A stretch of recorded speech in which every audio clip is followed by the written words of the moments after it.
Maar voor ons begin, doen ek seker 5, 6 minute net asemhaling. Hulle sit en ons haal asem en ons hou in, ons blaas uit en as ek sien een is benoud, dan help ek sê ek okay, hou 'n bietjie kort, hou 'n bietjie minder vas. Maar hulle is nou al so dat as hulle sit, dan begin ons asemhaal die vierkant, soos wat hy dit doen. Ek noem dit die rondom talie. Dan haal ons asem, hou 'n bietjie in. Teen die tyd dat ons die oefening begin doen, is hulle regtig wakker en voel lekker en is meer gemotiveerd om die oefeninge te doen. Kan ek hierso net inkom? Ek dink wat Ina Marie daar in Namibia doen is eintlik ideaal. Ons het met die in-persoon-opleiding altyd vir almal geleer om elke sessie met 'n pretding of met lag en musiek te begin om mense se gemoed op te kikker, die asemhaling sommer normaal of vanselfsprekend dan te verbeter. En hulle begin met sang en ritme.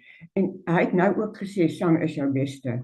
So as jy elke sessie met 'n lekker sommer iets soos ek soek na my Dina en dan beweeg hulle en hulle raak hande of so, waar hulle saam sing en waar hulle beweeg en dan kom die asemhaling daarbey en dit kikker die gemoed onmiddellik op.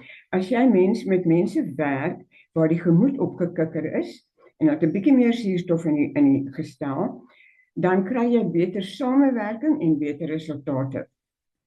En ek sou dit liewer met 'n bietjie pret en plesier en miskien musiek. Ek speel altyd musiek wanneer ek begin en ek het 'n pretoefening. Ons het die hele rits pretoefeninge altyd gehad en net hulle laat saam sing. Ek dink dit is 'n amper minder formele mediese tipe begin. Maak dit pret, maak dit lekker en kry dieselfde resultate, miskien selfs beter. Celeste, kan ek vra, jy praat nou van pretoefeninge en sulke goedjies. Ek persoonlik is nie vreeslik kreatief met sulke goed. Is daar 'n moontlikheid dat jy met ons 'n paar van daai idees met ons kan deel? Ek stuur vir Johannie, sy kan dit aanstuur.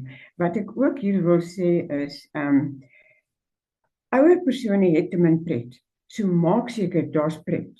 Jy kan nie die mind moves op 'n pret manier doen nie, maar begin jou sessie reg met pret. Jy kry hulle in die regte gemoedstemming en jy kry die goedvoelhormone om te vloei en jou resultate met mind moves is altyd baie, baie beter.